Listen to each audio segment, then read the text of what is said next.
കല്യാണത്തിന് മുമ്പ് നിങ്ങൾ നിങ്ങളുടെ സത്യസന്ധത തിരശ്ശീലയ്ക്ക് പിറകിൽ വയ്ക്കുന്നു.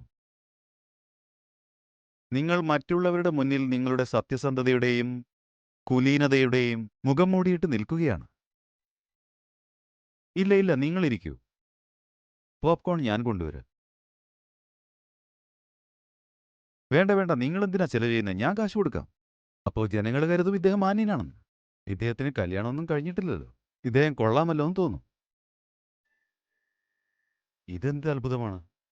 ഇന്നലെ വരെ ഇദ്ദേഹം വസ്ത്രങ്ങൾ ഇങ്ങോട്ട് വാങ്ങിത്തരുമായിരുന്നു.